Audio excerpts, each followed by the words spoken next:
right. Welcome back, everybody.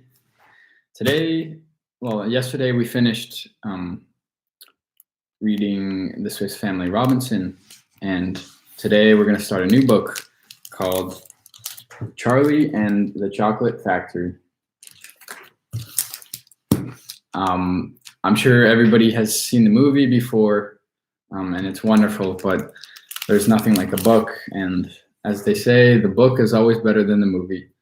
So sit back, relax, and enjoy the great images and fantasies in Charlie and the Chocolate Factory.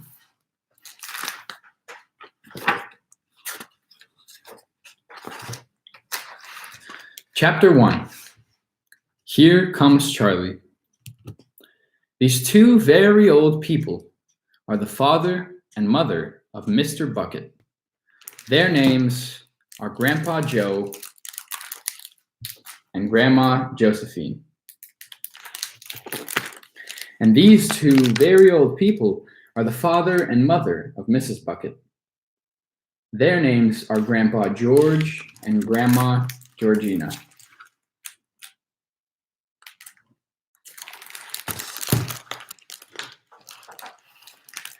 This is Mr. Bucket. This is Mrs. Bucket. Mr. and Mrs. Bucket have a small boy whose name is Charlie Bucket. This is Charlie. How'd you do, and how'd you do again? He is pleased to meet you. The whole of this family, the 6 grown-ups and little Charlie Bucket, lived together in a small wooden house on the edge of a great town. The house wasn't nearly enough for so many people, and life was extremely uncomfortable for them all. There were only 2 rooms in the place altogether, and there was only 1 bed. The bed was given to the 4 old grandparents because they were so old and tired. They were so tired, they never got out of it. Grandpa Joe and Grandma Josephine on the right side, Grandpa George and Grandma Georgina on the left side. Mr. and Mrs. Bucket and little Charlie Bucket slept in the other room upon mattresses on the floor. In the summertime, this wasn't too bad, but in the winter, freezing cold drafts blew across the floor all night long, and it was awful. There wasn't any question of them being able to buy a better house or even 1 more bed to sleep in. They were far too poor for that. Mr. Bucket was the only person in the family with a job.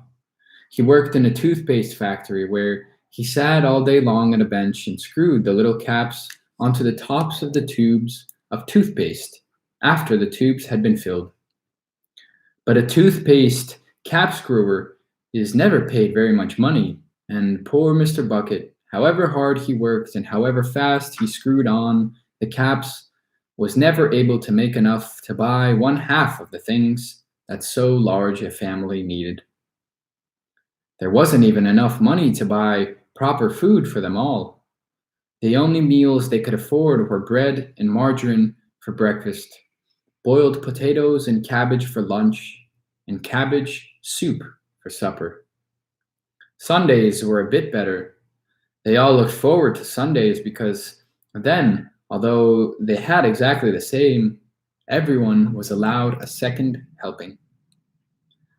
The Buckets, of course, didn't starve, but every one of them, the 2 old grandfathers, the 2 old grandmothers, Charlie's father, Charlie's mother, and especially little Charlie himself, went about from morning till night with a horrible empty feeling in their stomachs.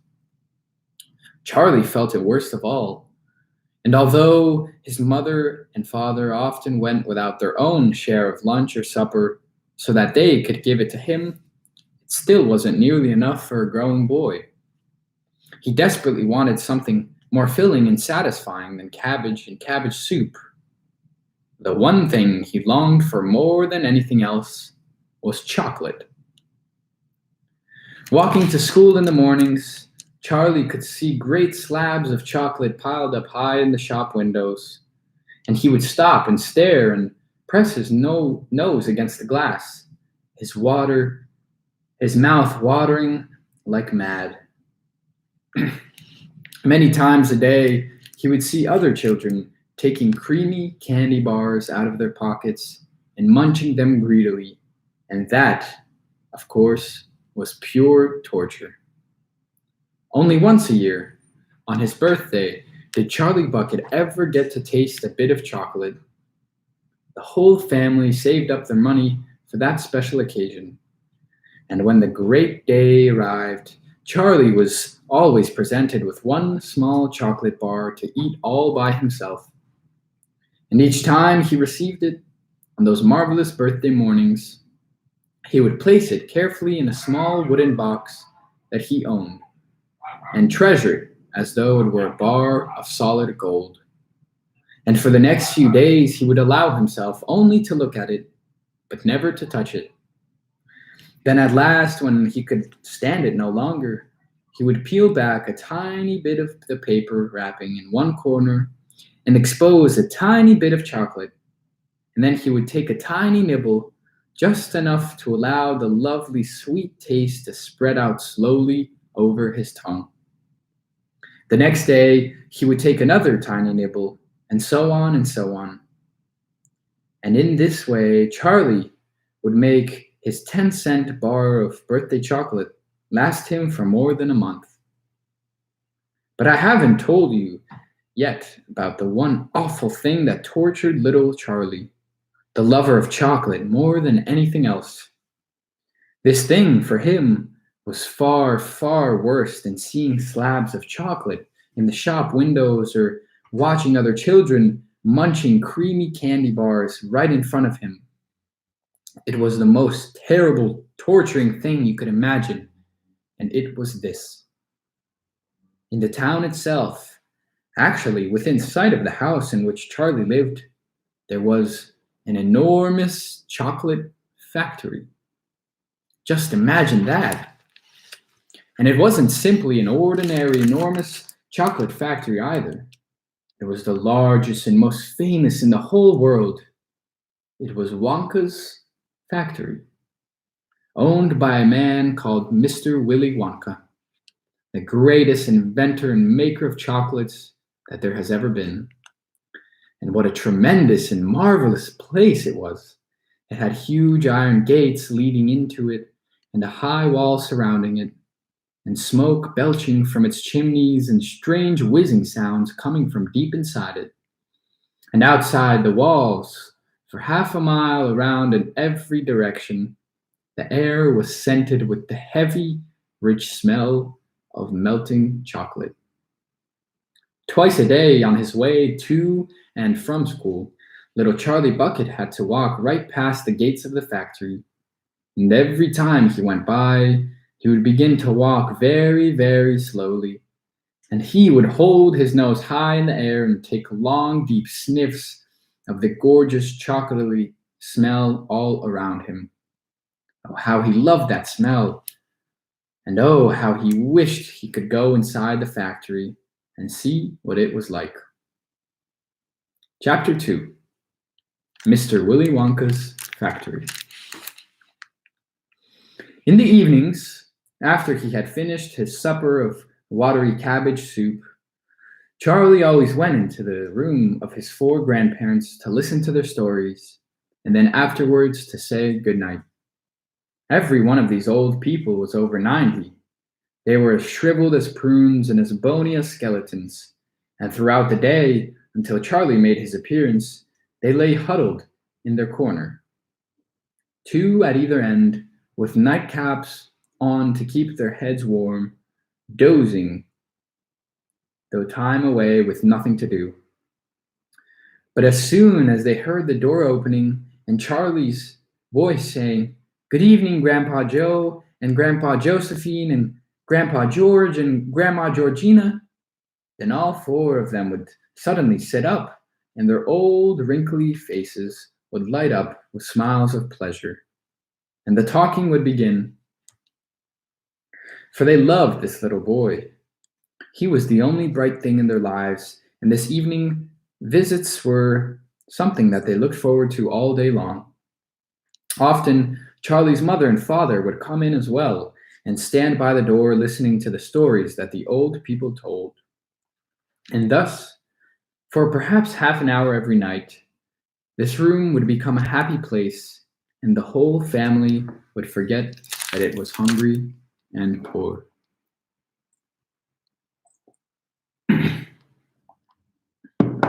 One evening, when Charlie went in to see his grandparents, he said to them, "Is it really true that Wonka's chocolate factory is the biggest in the world?"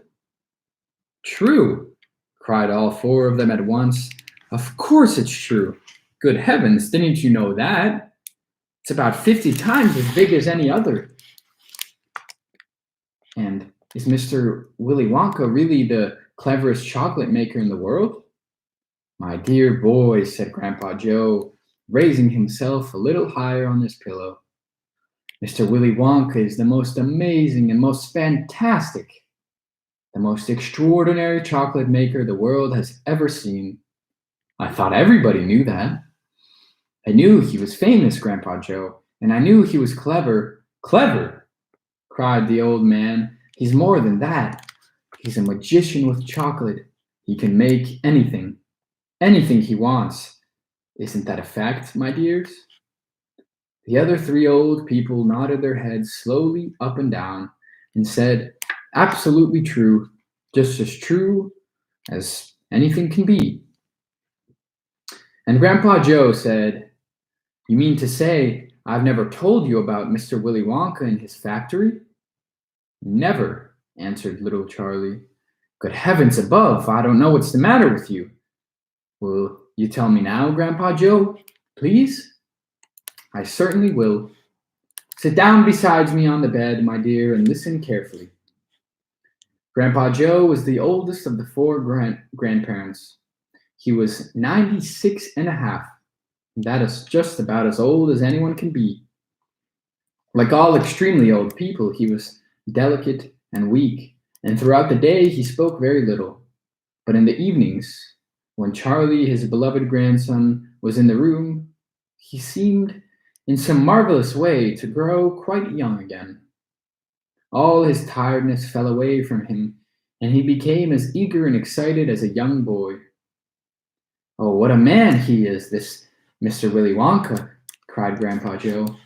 "Did you know, for example, that he has himself invented more than 200 new kinds of chocolate bars, each with a different center, each far sweeter and creamier and more delicious than anything the other chocolate factories can make?" "Perfectly true," cried Grandma Josephine. "He sends them all to all the four corners of the earth." "Isn't that so, Grandpa Joe?" "It is, my dear, it is. And to all the kings and presidents of the world as well. But it isn't only candy bars that he makes. Oh, dear me, no. He has some really fantastic inventions up his sleeve. Mr. Willy Wonka has.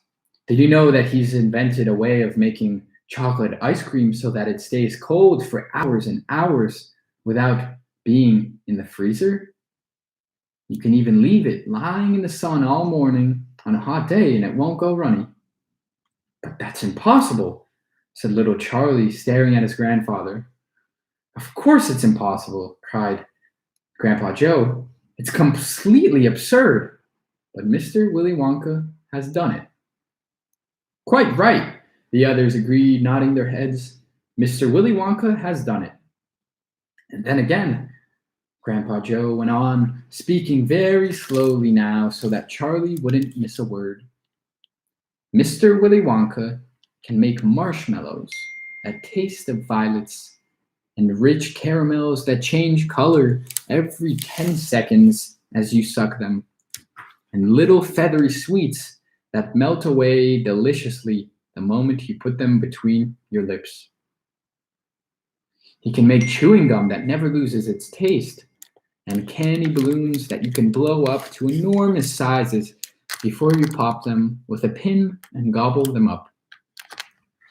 And by a most secret method, You can make lovely blue birds' eggs with black spots on them.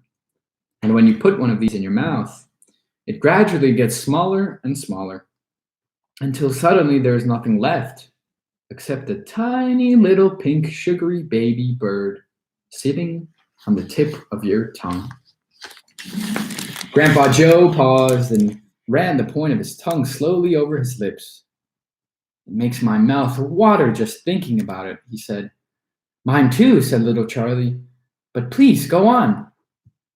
While they were talking, Mr. and Mrs. Bucket, Charlie's mother and father, had come quietly into the room, and now both were standing just inside the door listening. Tell Charlie about that crazy Indian prince, said Grandma Josephine. He'd like to hear that. You mean Prince Pondicherry? Said Grandpa Joe, and he began chuckling with laughter. Completely dotty, said Grandpa George. But very rich, said Grandma Georgina. What did he do? Asked Charlie eagerly. Listen, said Grandpa Joe, and I will tell you. Chapter 3. Mr. Wonka and the Indian Prince. Prince Pondicherry wrote a letter to Mr. Willy Wonka, said Grandpa Joe, and asked him to come all the way out to India and build him a colossal palace entirely out of chocolate. Did Mr. Wonka do it, Grandpa? He did indeed, and what a place it was. It had 100 rooms, and everything was made of either dark or light chocolate. The bricks were chocolate, the cement holding them together was chocolate, and the windows were chocolate, and all the walls and ceilings were made of chocolate. So were the carpets, and the pictures, and the furniture, and the beds. And when you turned on the taps in the bathroom, hot chocolate came pouring out.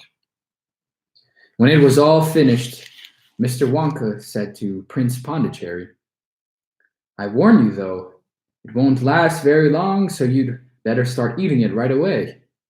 Nonsense, shouted the prince. I'm not going to eat my palace. I'm not even going to nibble the staircase or lick the walls. I'm going to live in it. But Mr. Wonka was right, of course, because soon after this, there came a very hot day with a boiling sun, and the whole palace began to melt. And then it sank slowly to the ground, and the crazy prince, who was sleeping in the living room at the time, woke up to find himself swimming around in a huge brown sticky lake of chocolate. Little Charlie sat very still on the edge of the bed, staring at his grandfather. Charlie's face was bright, and his eyes were stretched so wide you could see the whites all around. Is all this really true? He asked. Or are you pulling my leg? It's true, cried all four of the old people at once. Of course it's true. Ask anyone you like. And I'll tell you something else that's true, said Grandpa Joe, and now he leaned closer to Charlie and lowered his voice to a soft, secret whisper. Nobody ever comes out. Out of where? Asked Charlie. And nobody ever goes in. In where? Cried Charlie. Wonka's factory, of course. Grandpa, what do you mean? I mean the workers, Charlie. The workers? All factories, said Grandpa Joe, have workers streaming in and out of the gates in the mornings and evenings, except Wonka's. Have you ever seen a single person going into that place or coming out? Little Charlie looked slowly around at each of the four old faces, one after the other, and they all looked back at him. They were friendly, smiling faces, but they were also quite serious. There was no sign of joking or leg pulling on any of them. Well, have you? Asked Grandpa Joe. I really don't know, Grandpa, Charlie stammered. Whenever I walk past the factory, the gates seem to be closed. Exactly, said Grandpa Joe. But there must be people working there. Not people, Charlie. Not ordinary people, anyway. Then who? Cried Charlie. Aha! That's it, you see? That's another of Mr. Willy Wonka's clevernesses. Charlie, dear, Miss Bucket called out from where she was standing by the door. It's time for bed. That's enough for tonight. But, Mother, I must hear. Tomorrow, my darling. That's right, said Grandpa Joe.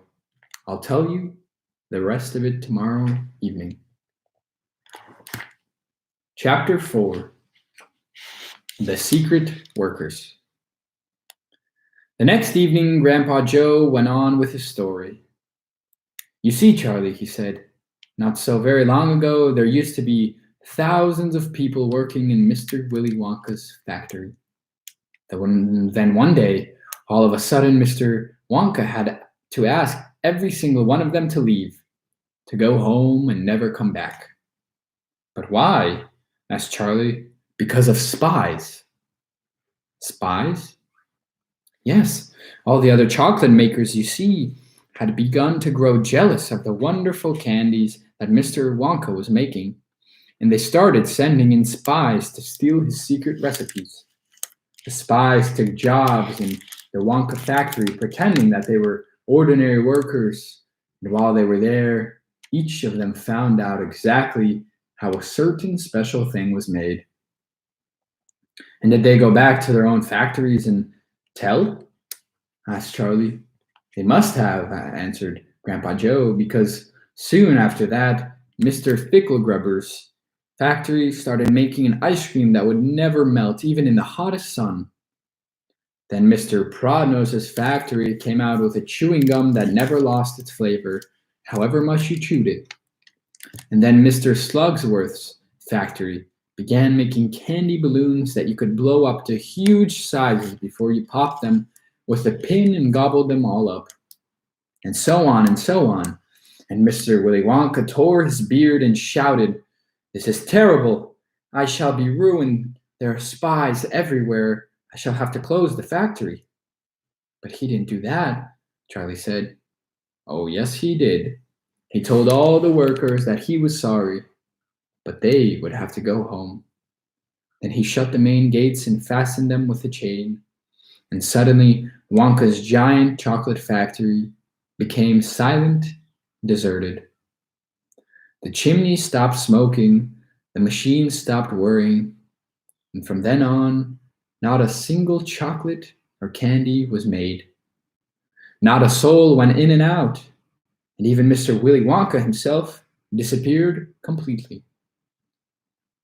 Months and months went by, Grandpa Joe went on, but still the factory remained closed, and everyone said, "Poor Mr. Wonka. He was so nice and he made such marvelous things. But he's finished now. It's all over." Then, something astonishing happened.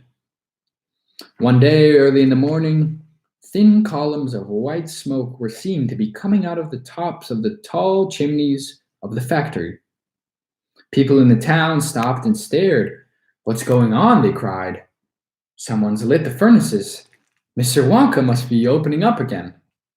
They ran to the gates, expecting to see them wide open and Mr. Wonka standing there to welcome his workers back. But no, the great iron gates were still locked and chained as securely as ever. And Mr. Wonka was nowhere to be seen. "But the factory is working," the people shouted. "Listen, you can hear the machines, they're all whirring again, and you can smell the smell of melting chocolate in the air." Grandpa Joe leaned forward and laid a long, bony finger on Charlie's knee, and he said softly, "But most mysterious of all, Charlie, were the shadows in the windows of the factory. The people standing on the street outside could see small, dark shadows moving about behind the frosted glass windows." "Shadows of whom?" said Charlie quickly. "That's exactly what everybody wants to know. The place is full of workers," the people shouted, "but nobody's gone in. The gates are locked. It's crazy. Nobody ever comes out." either.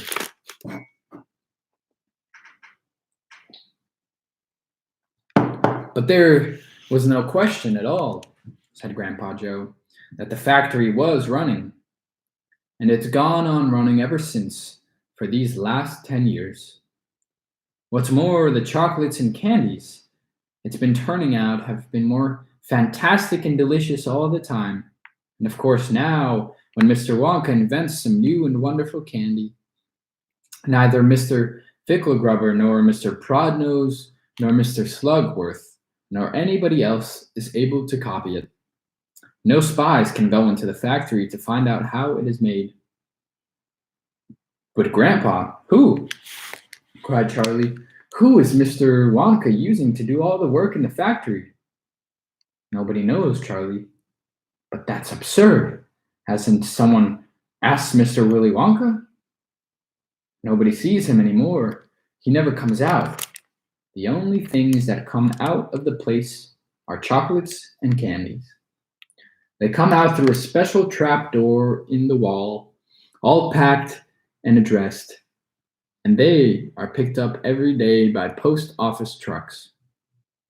But Grandpa, what sort of people are they that work in there? My dear boy, said Grandpa Joe, that is one of the great mysteries of the chocolate-making world. We know only one thing about them. They are very small. The faint shadows that sometimes appear behind the windows, especially late at night, when the lights are on, are those of tiny people no taller than my knee. There aren't such people, Charlie said. Just then, Mr. Bucket, Charlie's father, came into the room. He was home from the toothpaste factory, and he was waving an evening newspaper rather excitedly. Have you heard the news? He cried. He held up the paper so that they could see the huge headline. The headline said, Wonka Factory to be opened at last to the lucky few. Chapter 5. And the last one for today. The Golden Tickets.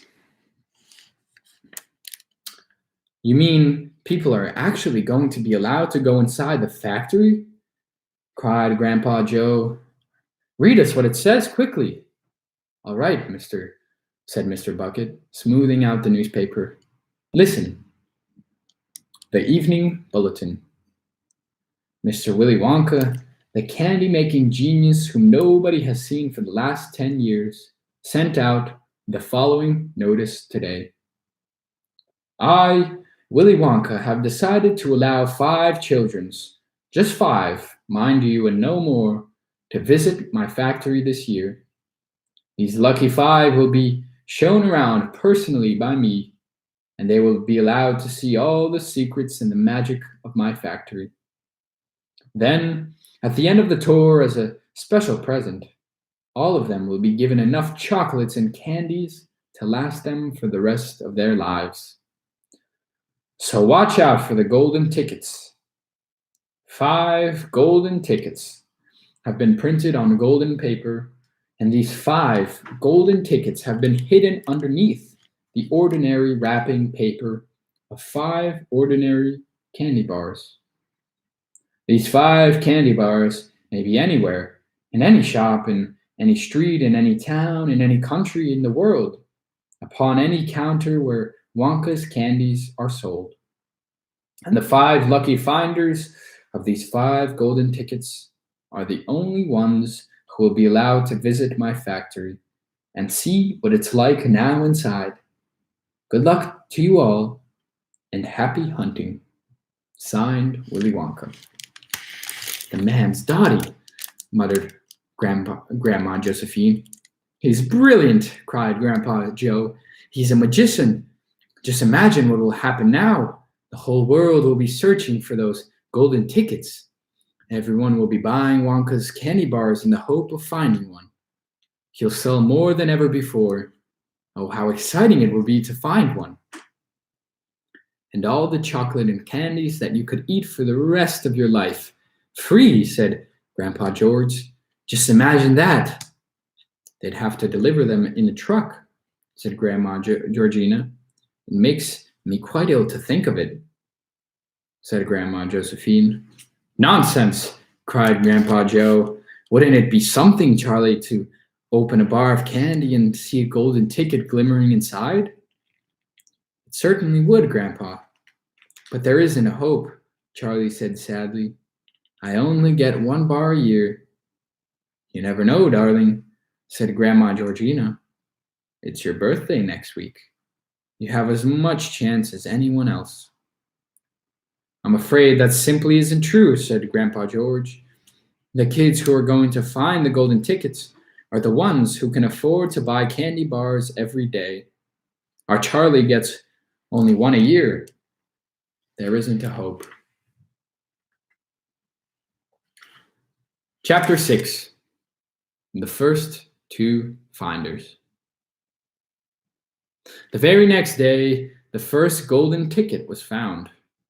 The finder was a boy called Augustus Gloop, and Mr. Bucket's evening newspaper carried a large picture of him on the front page. The picture showed a 9-year-old boy who was so enormously fat he looked as though he had been blown up with a powerful pump.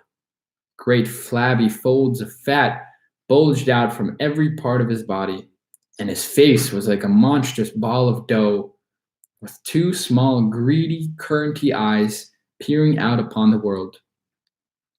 The town in which Augustus Gloop lived, the newspaper said, had gone wild with excitement over their hero. Flags were flying from all the windows.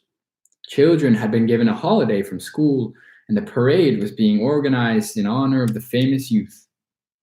I just knew Augustus would find a golden ticket, his mother had told the newspaper. He eats so many candy bars a day, and that it was almost impossible for him not to find one. Eating is his hobby, you know.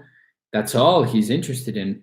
But still, that's better than being a hooligan and shooting off zip guns and things like that in his spare time, isn't it? And what I always say is, he wouldn't go on eating like he does unless he needed nourishment, would he? It's all vitamins anyway. What a thrill it will be for him to visit Mr. Wonka's marvelous factory. We're just as proud as can be. What a revolting woman, said Grandma Josephine. And what a repulsive boy, said Grandma Georgina. Only 4 golden tickets left, said Grandpa George. I wonder who'll get those. And now the whole country, indeed, the whole world seemed suddenly to be caught up in a mad candy-buying spree. Everybody searched frantically for those precious remaining tickets. Fully grown women were seen going into sweet shops and buying 10 Wonka candy bars at a time, then tearing off the wrappers on the spot and peering eagerly underneath for a glint of golden paper. Children were taking hammers and smashing their piggy banks and running out to the shops with handfuls of money. In one city, a famous gangster robbed a bank of $5,000 and spent the whole lot on candy bars that same afternoon. And when the police entered his house to arrest him, they found him sitting on the floor amidst mountains of candy, ripping off the wrappers with the blade of a long dagger. In far-off Russia, a woman called Charlotte Roos claimed to have found the second ticket, but it turned out to be a clever fake. In England, the most famous scientist, Professor Foulbody, invented a machine which would tell you at once, without opening the wrapper of a candy bar, whether or not there was a golden ticket hidden underneath. The machine had a mechanical arm that shot out with tremendous force and grabbed hold of anything that had the slightest bit of gold inside it. And for a moment, it looked like the answer to everything. But unfortunately, while the professor was showing off the machine to the public at the candy counter of a large department store, the mechanical arm shot out and made a grab for the gold filling in the back tooth of a duchess who was standing nearby.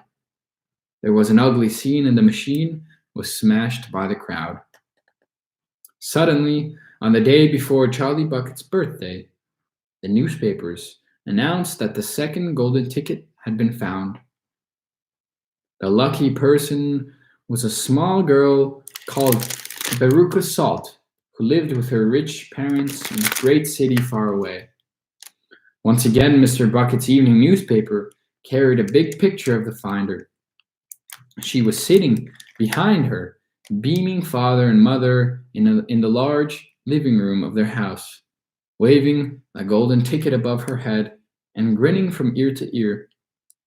Veruca's father, Mr. Salt, had eagerly explained to the newspaper's men exactly how the ticket was found. "You see, fellas," he had said, "as soon as my little girl told me that she simply had to have one of those golden tickets, I went into the town and started buying up all the Wonka candy bars I could lay my hands on. Thousands of them. I must have bought hundreds of thousands. Then I had them loaded onto trucks and sent directly to my own factory. I'm in the peanut business, you see, and I've got about 100 women working for me over at my joint, shelling peanuts for roasting and salting. That's what they do all day long. Those women, they sit there shelling peanuts.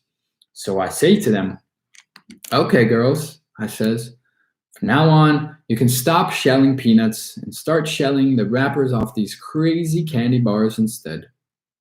And they did. I had every worker in the place yanking the paper off those bars of chocolate full speed ahead from morning till night. But 3 days went by and we had no luck. Oh, it was terrible. My little Veruca got more and more upset each day, and every time I went home, she would scream at me, 'Where's my golden ticket? I want my golden ticket.' And she would lie for hours on the floor, kicking and yelling in the most disturbed way. Well, sir, I just hated to see my little girl feeling unhappy like that. So I vowed I would keep up the search until I got her what she wanted. Then suddenly, on the evening of the 4th day, one of my women workers yelled, 'I've got it, a golden ticket.' And I said, 'Give it to me quick.' And she did, and I rushed it home and gave it to my girl Veruca. And now she's all smiles, and we have a happy home once again." "That's even worse than the fat boy," said Grandma Josephine. "She needs a real good spanking," said Grandma Georgina. "I don't think the girl's father played it quite fair, Grandma. Do you?" Charlie murmured. "He spoils her," Grandpa Joe said, "and no good can ever come from spoiling a child like that, Charlie. You mark my words." "Come to bed, my darling," said Charlie's mother. "Tomorrow's your birthday. Don't forget that. So I expect you'll be up early to open your present." "A Wonka candy bar," cried Charlie. "It is a Wonka candy bar, isn't it?" "Yes, my love," his mother said. "Of course it is." "Oh, wouldn't it be wonderful if I found the third golden ticket inside it?" Charlie said. "Bring it in here when you get it," Grandpa Joe said. "Then we can all watch you taking off the wrapper." So, what happens next? We'll find out tomorrow. Join me tomorrow again at 4 to see what happens to Charlie's candy bar. And who knows, maybe he'll find a golden ticket after all. I hope you enjoyed, and I hope to see you tomorrow. Have a beautiful day.